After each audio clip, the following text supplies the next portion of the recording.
أعوذ بالله من الشيطان الرجيم. بسم الله الرحمن الرحيم. ما أصابك من حسنة فمن الله وما أصابك من سيئة فمن نفسك وأرسلناك للناس رسولا وكفى بالله شهيدا. من يطع الرسول فقد أطاع الله ومن تولى فما أرسلناك عليهم حفيظا. ويقولون طاعة فإذا برزوا من عندك بيت طائفة منهم غير الذي تقول والله يكتب ما يبيتون فأعرض عنهم وتوكل على الله وكفى بالله وكيلا. أفلا يتدبرون القرآن ولو كان من عند غير الله لوجدوا فيه اختلافا كثيرا. لفظی ترجمہ پارے 5 سورۃ النساء آیت نمبر 79 تھا 82. ما اصابک من حسنۃ، اے انسان جو پہنچتی ہے تجھے کوئی راحت اور بھلائی، فمن اللہ، بس اللہ تبارک و تعالیٰ کی طرف سے ہے. وما اصابک، اور پہنچتی ہے جو من سیئۃ کوئی تکلیف اور مصیبت، فمن نفسک، بس وہ تیرے نفس کی وجہ سے ہے. وارسلناک، اور ہم نے بھیجا ہے تجھے اے محمد صلی اللہ علیہ وسلم، للناس رسولا، تمام انسانوں کے لیے رسول بنا کر. وکفیٰ باللہ شہیدا، اور کافی ہے اللہ تبارک و تعالیٰ گواہ. من یطع الرسول، جو شخص اطاعت کرے گا رسول اللہ صلی اللہ علیہ وسلم کی، فقد اطاع اللہ، پس تحقیق اس نے اطاعت کی اللہ تبارک و تعالیٰ کی.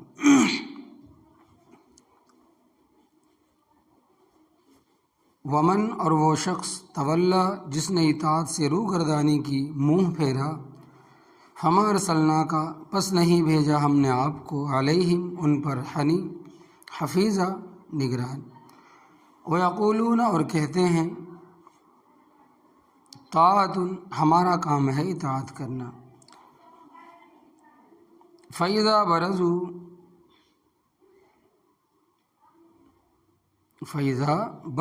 پھر جب وہ نکلتے ہیں، من عندک، آپ کے پاس سے، بیت، رات کو مشورہ کرتا ہے، طائفۃ منہم، ایک گروہ ان میں سے، غیر الذی تقول، اس کے خلاف جو آپ ان کو کہتے ہیں. واللہ یکتب، اور اللہ تبارک و تعالی لکھتا ہے، ما یبیتون، جو مشورہ رات کے وقت کرتے ہیں. فاعرض عنہم، پس آپ ان سے اعراض کریں. وتوکل علی اللہ، اور اللہ تبارک و تعالیٰ کی ذات پر بھروسہ کرو. وکفیٰ باللہ وکیلا، اور کافی ہے اللہ تبارک و تعالیٰ کام بنانے والا. افلا یتدبرون القرآن، کیا پس یہ لوگ قرآن کریم میں غور و فکر نہیں کرتے؟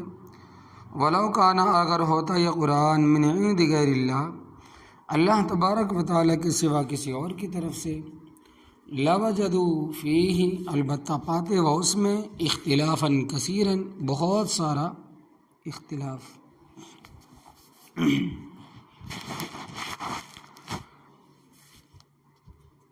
اس سے پہلے آیت کریمہ میں اس بات کا ذکر تھا کہ اگر کوئی تکلیف پہنچتی ہے تو منافق لوگ اس کی نسبت اللہ تبارک و تعالیٰ کے پیغمبر کی طرف کرتے ہیں. حالانکہ یہ بڑی قبیح بات ہے اور بے ادبی ہے، لہذا اگلی آیت کریمہ میں اس کی حقیقت کو بیان کیا گیا.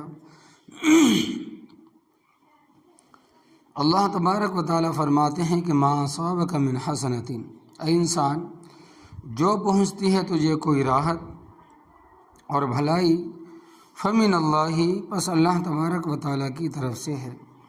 مفسرین کرام رحمۃ اللہ علیہم فرماتے ہیں کہ ما اصابک میں خطاب ہے ہر انسان کو، اور مقدر عبارت یوں بنے گی کہ ما اصابک ایھا الانسان، من حسنہ، جو پہنچتی ہے تجھے انسان کوئی بھلائی فمن اللہ، پس اللہ تبارک و تعالیٰ کی طرف سے انعام، تو اس کی مہربانی ہے۔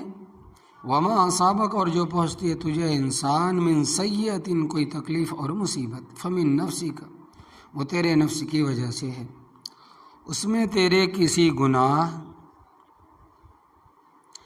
اور عیب کا دخل ہے، یہ عمومی ضابطہ نہیں ہے، کیونکہ اللہ تبارک و تعالیٰ کے پیغمبر معصوم ہے اور تکلیفیں ان کو بھی آئی ہے، تو وہ گناہوں کی وجہ سے تو نہیں آئی۔ چنانچہ حضرت صلی اللہ علیہ وسلم سے پوچھا گیا کہ حضرت یہ ارشاد فرمائیں کہ ای الناس اشد بلا، انسان میں سب سے زیادہ تکلیف، سب سے زیادہ مصیبت کس کو پیش آئی ہے؟ فرمایا کہ الانبیاء،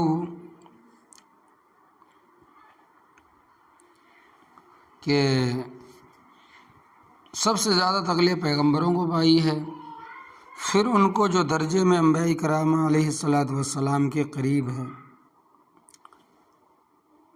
ثم المثل فالامثل، ثم الامثل فالامثل، پھر ان کو جو درجے میں انبیاء کرام علیہ الصلاۃ والسلام کے قریب ہوتے، مثلا صحابہ کرام رضی اللہ تعالی عنہم کو، پھر ان کو جو ان کے قریب ہوتے مثلا تابعین کو، پھر ان کو جوان کے جو ان کے قریب ہوتے مثلا تبع تابعین کو۔ یبتلی الرجل قدر دینہ، امتحان لیا جاتا آدمی کا اس کے دین کے مطابق، یعنی جتنا کسی میں دین ہوتا ہے اسی حساب سے اس کا امتحان ہوتا ہے۔ وہ لوگ دین میں بہت مضبوط تھے، اس لیے ان کے امتحان بھی بڑے سخت تھے۔ ہم لوگ کمزور ہیں، ناتواں ہیں، ہم ان امتحانوں کے اہل نہیں ہیں۔ اللہ تبارک و تعالی ہمیں امتحانوں سے محفوظ فرمائے۔ تو سامعین، تو فرماتے ہیں کہ اللہ تبارک و تعالی کے پیغمبروں کو جو تکلیفیں آئی ہے وہ کسی گناہ کے نتیجے میں نہیں ہوتی، کیونکہ پیغمبر معصوم ہوتے ہیں، صغیرہ سے بھی کبیرہ سے بھی۔ پیغمبروں کی تکلیفیں ان کے درجات کی بلندی کا ذریعہ ہوتی ہے، اور یہ اصولی مسئلہ ہے کہ اللہ تبارک و تعالیٰ کے پیغمبروں کے سوا کوئی معصوم نہیں، باقی ہر کسی سے کوئی نہ کوئی چھوٹی بڑی غلطی ہوتی ضرور ہے۔ صحابہ کرام رضی اللہ تعالی عنہم اجمعین کے واقعات تو قرآن پاک میں موجود ہے۔ مثلا احد کے معرکے میں جو ہجرت کے تیسرے سال شوال کے مہینے میں پیش آیا، صحابہ کرام رضی اللہ تعالی عنہ اجمعین جان بچانے کے لیے پیٹ پھیری اور بھاگ گئے، جبکہ میدان جنگ میں پیٹ پھیرنا بڑے گناہوں میں سے ایک گناہ ہے، جبکہ دشمن دگنا ہو۔ اگر دشمن دگنا سے زیادہ ہو پھر پیٹ پھیرنا گناہ نہیں، تو احد میں پیٹ پھیرنے والے سارے صحابہ کرام رضی اللہ تعالیٰ عنہ اجمعین تھے۔ تو اللہ تبارک و تعالیٰ نے قرآن پاک میں فرمایا کہ اذ تصعدون ولا تلعون علی احد، پارہ 4 سورہ آل عمران، وہ وقت بھی یاد کرنے کے لائق ہے جو تم پہاڑ پر چڑھے جا رہے تھے اور تم مڑ کر نہیں دیکھتے تھے۔ اسی کو آگے فرمایا کہ انما استزلهم الشیطان ببعض ما کسبوا، پختہ بات ہے کہ ان کو شیطان نے پھسلایا ان کی بعض کمائی کی وجہ سے، اور ساتھ ہی فرما دیا کہ وَلَقَدْ عَفَا اللَّهُ عَنْهُمْ، اور البتہ تحقیق اللہ تبارک و تعالیٰ نے ان کو معاف کر دیا۔ جب اللہ تبارک و تعالیٰ نے ان کا یہ گناہ معاف کر دیا تو اس کے بعد ان کا کوئی گناہ نہ رہا۔ ہاں، اگر اللہ تبارک و تعالیٰ قرآن پاک میں ان کی صفائی بیان نہ فرماتے تو ان کی پوزیشن مخدوش رہتی، مگر آج تک لوگ انہیں معاف کرنے کے لیے تیار نہیں ہیں، نعوذ باللہ من ذالک۔ مثلا بھاگنے والوں میں حضرت عثمان بن عفان رضی اللہ تعالیٰ عنہ بھی تھے۔ تو یہ لوگ جب ان پر تان کرتے ہیں تو یہ بھی کہتے ہیں کہ دیکھو جی وہ احد کے میدان سے بھاگ گئے، بھائی ٹھیک ہے بھاگ گئے تھے، یہ ان کا گناہ تھا، مگر جب اللہ تبارک و تعالیٰ نے ان کو معاف کر دیا تو اب ان کا یہ گناہ نہیں رہا۔ اس کے بعد ان کو طعن و تشنیع کا نشانہ بنانا محض صحابہ کرام رضی اللہ تعالیٰ عنہ اجمعین سے بڑی دشمنی کی بات ہے۔ حضرت مجدد الفسانی رحمۃ اللہ علیہ ہندوستان میں بہت بڑی شخصیت گزری ہے۔ علم کے لحاظ سے، تقوی و طہارت کے لحاظ سے، لوگوں کی اصلاح کے لحاظ سے ان کا مقام بہت بلند ہے۔ ان سے کسی نے سوال کیا کہ حضرت، یہ جو رافضی اور شیعہ ہے ان کے متعلق ہمیں صحیح بتاؤ کہ ہم ان کو کیا سمجھیں۔ تو حضرت نے اس کا تحریری طور پر جواب دیا، فرمایا کہ ہماری ان لوگوں سے کوئی ذاتی رنجش نہیں ہے، کوئی دشمنی نہیں ہے، اور نہ ہی ان سے کوئی ذاتی دشمنی ہے، کوئی زمین کا تنازع ہو، کوئی کاروباری رنجش ہو، بلکہ یہ لوگ از روئے شرع 3 وجہ سے کافر ہیں، یعنی شریعت کے اعتبار سے 3 وجہوں سے کافر۔ ایک یہ کہ یہ کہتے ہیں کہ موجودہ قرآن کریم اصل نہیں ہے، یہ جو 30 پاروں کا قرآن کریم ہے یہ اپنی اصلی شکل میں نہیں ہے، اصل قرآن اور تھا، موجودہ قرآن میں تحریف ہوئی ہے، لہذا جو شخص قرآن پاک کو صحیح نہ مانے اس کا اسلام کے ساتھ کیا تعلق ہے۔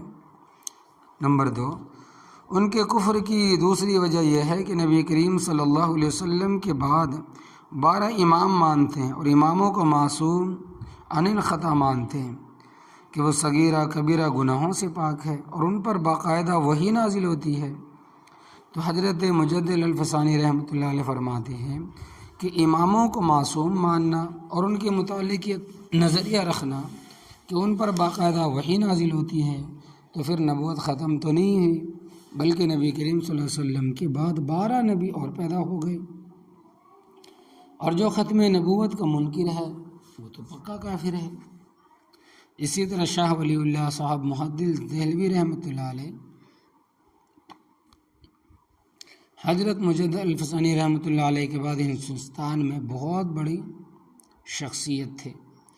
انہوں نے ان کی سلبی اور روحانی اولاد یعنی شاگردوں نے جس طرح ہندوستان میں توحید و سنت کو پھیلایا اور شرک و بدعت کا قلعہ اور کما کیا اور رسموں سے لوگوں کو نفرت دلائی، یہ انہی کا کارنامہ ہے کہ شاہ صاحب رحمۃ اللہ علیہ فرماتے ہیں کہ میں نے نبی کریم صلی اللہ علیہ وسلم کی قبر مبارک پر مراقبہ کیا اور کشف کی حالت میں نبی کریم صلی اللہ علیہ وسلم سے سوال کیا کہ حضرت، امامیہ شیعہ کو کیا سمجھانا چاہیے؟ جو اماموں کو جو شیعہ مانتے ہیں اس کو کیا سمجھنا چاہیے؟ یعنی کہ وہ شیعہ جو 12 اماموں کے قائل ہے ان کے متعلق کیا نظریہ رکھنا چاہیے؟ تو نبی کریم صلی اللہ علیہ وسلم نے مجھے جھڑکا اور فرمایا کہ احمد، یہ شاہ صاحب کا نام ہے، احمد ابن عبد الرحیم، تو نے ان کے لفظ امام پر غور نہیں کیا کہ امام کس کو کہتے ہیں۔ شاہ صاحب فرماتے ہیں کہ نبی کریم صلی اللہ علیہ وسلم اس تنبیہ کے بعد مجھ پر ان کی ساری حقیقت واضح ہو گئی کہ امام اسے کہتے ہیں جو معصوم ہوتا ہے اور اس پر وحی نازل ہوتی ہے، اور ظاہر بات ہے کہ جب نبی کریم صلی اللہ علیہ وسلم کے بعد 12 امام معصوم ہیں تو پھر نبوت تو ختم نہیں ہوتی، لہذا یہ ختم نبوت کے منکر ہے اور پکا کافر ہے۔ اور تیسری وجہ ان کے کافر ہونے کی یہ جو بیان فرماتے ہیں، یہ صحابہ کرام رضی اللہ تعالی عنہم کو کافر کہتے ہیں، اور اس سے قرآن کریم کا انکار لازم آتا ہے، کیونکہ قرآن پاک میں اللہ تبارک و تعالی فرماتے ہیں کہ والذین آمنوا وہاجروا، اور وہ لوگ جو ایمان لائے اور ہجرت کی، وجاہدوا فی سبیل اللہ، اور جہاد کیا اللہ تبارک و تعالی کے راستے میں، والذین آووا ونصروا، اور وہ لوگ جنہوں نے جگہ دی ہجرت کرنے والوں کو اور مدد کی، اولئک المؤمنون حقا، یہی لوگ تو سچے مومن ہیں۔ لہم مغفرۃ ورزق کریم، پارے 10 سورہ انفال، ان کے لیے بخشش ہے اور عزت کی روزی ہے۔ تو اس آیت کریمہ میں مہاجرین کا ذکر بھی آ گیا اور نصارہ کا بھی ذکر آ گیا۔ فرمایا کہ یہ پکے،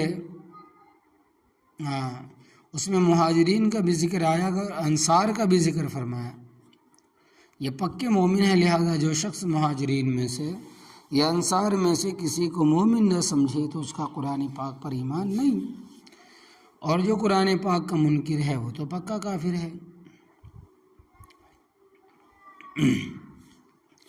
تو میں یہ مسئلہ بیان کر رہا تھا کہ انبیاء کرام علیہ الصلاۃ والسلام کو جو تکلیف آتی ہے وہ کسی گناہ کی وجہ سے نہیں آتی بلکہ امتحان ہوتا ہے، کیونکہ انبیاء علیہ الصلاۃ والسلام معصوم ہیں، ان کے بغیر کوئی بھی معصوم نہیں۔ ہاں، اگر اللہ تبارک و تعالیٰ کسی کو محفوظ رکھے تو وہ گناہوں سے بچ سکتا ہے، باقی چھوٹی موٹی لغزشیں ہوتی رہتی ہیں۔ تو اللہ تبارک و تعالیٰ فرماتے ہیں کہ انسان تجھے جو راحت اور آرام پہنچتا ہے وہ اللہ تبارک و تعالیٰ کی طرف سے ہوتا ہے، اور جو دکھ یا تکلیف پہنچتی ہے وہ تیرے کسی عمل کا نتیجہ ضرور ہوتی ہے۔ آگے فرمائے کہ وَأَرْسَلْنَاكَ لِلنَّاسِ رَسُولًا، اور ہم نے بھیجا ہے تجھے اے محمد تمام لوگوں کے لیے رسول بنا کر۔ نبی کریم صلی اللہ علیہ وسلم سے پہلے جتنے بھی پیغمبر دنیا میں تشریف لائے وہ مخصوص قوموں کے لیے آئے۔ یہی وجہ ہے کہ ان کی تبلیغ ان الفاظ سے شروع ہوتی ہے کہ یا قوم اعبدوا اللہ، پارہ 12 سورہ ہود، اے میری قوم عبادت کرو اللہ تبارک و تعالیٰ کی، اے میری قوم عبادت کرو اللہ تبارک و تعالیٰ کی۔ اور آپ صلی اللہ علیہ وسلم کو اللہ تبارک و تعالیٰ نے حکم دیا، قل، آپ فرما دیا، ایھا الناس، اے انسانو، انی رسول اللہ الیکم جمیعا، پارہ 9 سورہ الاعراف، بے شک میں اللہ تبارک و تعالیٰ کا رسول ہوں تم سب کی طرف۔ بلکہ آپ صلی اللہ علیہ وسلم جنات کے بھی پیغمبر تھے، چنانچہ سورہ رحمان میں انسانوں اور جنوں دونوں کا ذکر ہے کہ یا معاشر الجن والانس، اے انسانوں اور جنوں کے گروہ۔ اور سورہ جن پارہ 29 میں بھی ذکر ہے کہ قل، اے پیغمبر آپ فرما دیں، اوحی الیہ، میری طرف وحی آئی ہے، انہ استمع نفر من الجن، جنوں کی ایک جماعت نے اس کتاب کو سنا، فقالوا، پس کہنے لگے، انا سمعنا قرآنا عجبا یہدی الی الرشد فآمنا بہ، ہم نے ایک عجیب قرآن سنا جو بھلائی کا راستہ بتاتا ہے، سو ہم اس پر ایمان لے آئے۔ اور جس طرح آپ صلی اللہ علیہ وسلم انسان اور جنوں سب کے پیغمبر ہیں، اسی طرح آپ صلی اللہ علیہ وسلم کی نبوت اس وقت تک ہے جب تک حضرت اسرافیل علیہ الصلاۃ والسلام بگل پھونکیں گے، سور پھونکیں گے، اس وقت تک انسان اور جنوں میں جو بھی پیدا ہوگا وہ آپ صلی اللہ علیہ وسلم کی نبوت قبول کرنے کا پابند ہے۔ جنات میں بھی، مسلمان میں بھی، کافر بھی ہے، ہندو بھی ہے، سکھ بھی، یہودی بھی، عیسائی۔ جس طرح انسانوں میں کئی مذاہب ہیں اسی طرح جنات میں بھی کئی مذاہب ہیں، چنانچہ سورہ جن میں آتا ہے کہ وَأَنَّا مِنَّا الْمُسْلِمُونَ، اور بے شک ہم میں بعض مسلمان، وَمِنَّا الْقَاسِطُونَ، اور بعض گنہگار ہو۔ یہ بھی آتا ہے کہ وَأَنَّا مِنَّا الصَّالِحُونَ، اور بے شک ہم میں بعض نیک بھی ہے، وَمِنَّا دُونَ ذَلِكَ، اور بعض اور طرح کے، كُنَّا طَرَائِقَ قِدَدًا، اور ہمارے کئی طرح کے مذہب ہیں۔ تو جنات کے بکثرت فرقے ہیں، اور جنات ہے بھی ہر جگہ۔ یہاں درس میں تم سے کئی گنا زیادہ بیٹھے ہوں گے، یہ الگ بات ہے کہ ہمیں نظر نہیں آتے۔ مسئلہ فقہ کرام رحمۃ اللہ علیہ فرماتے ہیں کہ نماز کے اختتام پر، نماز کے ختم پر جب سلام پھیرتے ہو اس وقت یہ نیت کرو کہ میرے دائیں جانب جتنے مرد عورتیں مسلمان ہیں، یہ جنات ہیں یا فرشتے ہیں، سب کو سلام، اور اس طرح جب بائیں جانب سلام پھیرو تو ان سب کی نیت کرو۔ اگر اکیلا پڑھ رہا ہے، مرد ہے یا عورت، اس نے بھی یہ نیت کرنی ہے کہ میں ان سب کو سلام کر رہا ہوں۔ اور بعض جنات شرارتی ہوتے، وہ انسانوں کو تکلیف بھی پہنچاتے، اور یاد رکھنا مسلمان کو اتنا ضعیف الاعتقاد نہیں ہونا چاہیے، تھوڑی سی تکلیف آئے تو کہیں مجھے جنات چمٹ گئے، خصوصاً جو عورتیں ہیں بڑی وہمی ہوتی ہے۔ تھوڑی تکالیف لمبی ہو جائے تو کہتے ہیں کسی نے میرے اوپر جادو کر دیا، گھر میں کوئی عورت آ کے چلی گئی۔ اس کے بعد کوئی تکلیف ہو جائے تو فوراً اس سے کڑی ملائیں گی، فلاں پھیرا مار گئی ہے، تھوڑی دیر آئی تھی پہلے جس کی وجہ سے ایک تکلیف آئی ہے۔ یہ بات بالکل غلط ہے، کسی کے آنے سے تکلیف آئے یہ مشرکانہ عقیدہ ہے۔ جنات کے چمٹنے اور جادو سے انکار نہیں ہے، مگر 100 میں سے ایک آدھا واقعات جنات کا اور ایک آدھا واقعہ جادو کا ہوتا ہے، اتنا نہیں ہوتا جتنا لوگوں نے ذہن بنا لیا اور ہر معاملے کو اس کے ساتھ جوڑنا شروع کر دیا۔ حاشا وکلا، یہ شرک کی ایک قسم ہے۔ تو ان توہمات سے بچو، مسلمانوں کا عقیدہ بڑا پختہ ہونا چاہیے۔ تکلیف سے کون بچا ہوا؟ تکلیفیں بڑوں کو بھی آتی ہے، بچوں کو بھی آتی ہے۔ ہماری خوراک کیا اور کیسی ہے؟ کوئی چیز کھری ملتی نہیں، پھر صحت بھی ایسی ہوگی۔ طبی طور پر تکلیفیں انہی چیزوں کا نتیجہ ہے۔ نبی کریم صلی اللہ علیہ وسلم تمام انسان اور جنات کے لیے رسول بن کر آئے تھے۔ وکفیٰ باللہ شہیدا، اور کافی ہے اللہ تبارک و تعالیٰ گواہ، اور ہمارے ظاہر و باطن کے سب حالات اس کے سامنے ہیں۔ من یطیع الرسول، جو شخص اطاعت کرے گا رسول اللہ صلی اللہ علیہ وسلم کی، فقد اطاع اللہ، بس تحقیق اس نے اطاعت کی اللہ تبارک و تعالیٰ کی، کیونکہ نبی کریم صلی اللہ علیہ وسلم اللہ تبارک و تعالیٰ کے نمائندے ہیں، قاصد ہے، نبی ہے، پیغمبر ہے۔ اللہ تبارک و تعالیٰ نے آپ صلی اللہ علیہ وسلم کو نمونہ بنا کر بھیجا ہے۔ لقد کان لکم فی رسول اللہ اسوۃ حسنہ، پارہ 21 سورہ الاحزاب۔ البتہ تحقیق تمہارے لیے اللہ تبارک و تعالیٰ کے رسول میں بہترین نمونہ، آپ صلی اللہ علیہ وسلم نے جو کیا ہے وہ کرو، جس سے منع فرمایا اس کے قریب بھی نہ جاؤ۔ اور یہ بات بھی سمجھ لیں کہ نبی کریم صلی اللہ علیہ وسلم نے جو کام کیے ہیں وہ اصولی طور پر دو قسم کے، ایک سنت موقدہ ہے اور دوسری سنن ہدا ہے، ہدایت کی سنت ہے۔ نبی کریم صلی اللہ علیہ وسلم نے جو کام دینی اعتبار سے کیے ہیں اور کرنے کا حکم دیا ہے ان کا کرنا ہم پر لازم، اور جو کام آپ صلی اللہ علیہ وسلم نے طبعی طور پر کیے ہیں، یہ فرمائے ان کا مومن میں اگر کوئی شخص آپ صلی اللہ علیہ وسلم کی پیروی کرے تو ثواب ہوگا، نہیں کرے گا تو کوئی گرفت نہیں ہوگی، کوئی پکڑ نہیں ہوگی۔ مثلاً آپ صلی اللہ علیہ وسلم نے جو کی روٹی کھائی تو اس وقت ہم میں کتنے آدمی جو کی روٹی کھاتے ہیں؟ آپ صلی اللہ علیہ وسلم گدھے پر سوار ہوئے، ہم میں سے گدھے پر سوار ہونے والے کتنے؟ نبی کریم صلی اللہ علیہ وسلم کے کمرے میں کوئی روشنی نہیں تھی، اور ہمارے یہاں ایک رات روشنی نہ ہو تو قیامت برپا ہو جاتی ہے۔ تو نبی کریم صلی اللہ علیہ وسلم نے موٹے کپڑے پہنے جو دستی کھڈیوں پر بنے جاتے تھے۔ ہم میں سے کتنے آدمی ہیں جو صرف موٹے کپڑے پہنتے ہیں؟ یہ آپ صلی اللہ علیہ وسلم کی طبعی باتیں تھیں، کھانے پینے کی، اٹھنے بیٹھنے کی۔ ان میں اگر کوئی شخص آپ صلی اللہ علیہ وسلم کی پیروی کرے گا تو بڑا ثواب ملے گا، نہیں کرے گا تو کوئی پکڑ نہیں، کوئی گناہ نہیں ہوگی۔ اپنے ملک کے لحاظ سے، علاقے کے لحاظ سے جو لباس پہنے اس پر شرعی طور پر کوئی پکڑ نہیں، کوئی پابندی نہیں، بشرطے کہ اس سے جسم چھپ جائے۔ اسی طرح جس رنگ کا لباس پہنے سب اجازت ہے، سوائے زعفرانی رنگ کے، یعنی کہ لال رنگ کے اور اصفر کے رنگ کے اور ورس کے رنگ کے، یہ مردوں کے لیے جائز نہیں، باقی ہر رنگ کا لباس پہن سکتا ہے، بشرطے کہ وہ کسی قوم کا شعار اور علامت نہ ہو، کیونکہ پھر اس قوم کے ساتھ تشبیہ ہوگی۔ جیسے کالا لباس ہے، اصولی طور پر اس کے پہننے میں کوئی حرج نہیں، مگر محرم کے مہینے میں یہ شیعہ لوگ پہنتے ہیں، رافضی پہنتے ہیں، لہذا محرم کے مہینے میں کالا کپڑا اہل سنت والجماعت کو، مسلمانوں کو نہیں پہننا چاہیے، کیونکہ یہ شیعوں کی نشانی اور علامت ہے، اور اس کے علاوہ پہن سکتا ہے پورا سال، کیونکہ وہ جو شخص کوئلے کے کارخانے میں کام کرتا ہے، کوئلے اٹھاتا ہے، کالا لباس نہیں پہنے گا تو کیا کرے گا؟ تو بہرحال جس لباس میں غیر مسلمانوں سے تشبیہ ہو وہ نہ پہنے، اگر ایسی بات نہ ہو تو کوئی پابندی نہیں۔ مثال کے طور پر جس طرح کی ٹوپیاں قرا کلی کی بہت سے لوگوں نے پہنی ہوئی ہیں، یعنی کلی کی ٹوپیاں، یہ نہ تو نبی کریم صلی اللہ علیہ وسلم سے ثابت ہے، نہ صحابہ کرام رضی اللہ تعالیٰ عنہ اجمعین سے ثابت ہے۔ ٹھنڈے علاقے کے لوگ یہ پہنتے تھے، تو ملکی لباس پہننا جو غیر مسلموں کی علامت نہ ہو تو جائز۔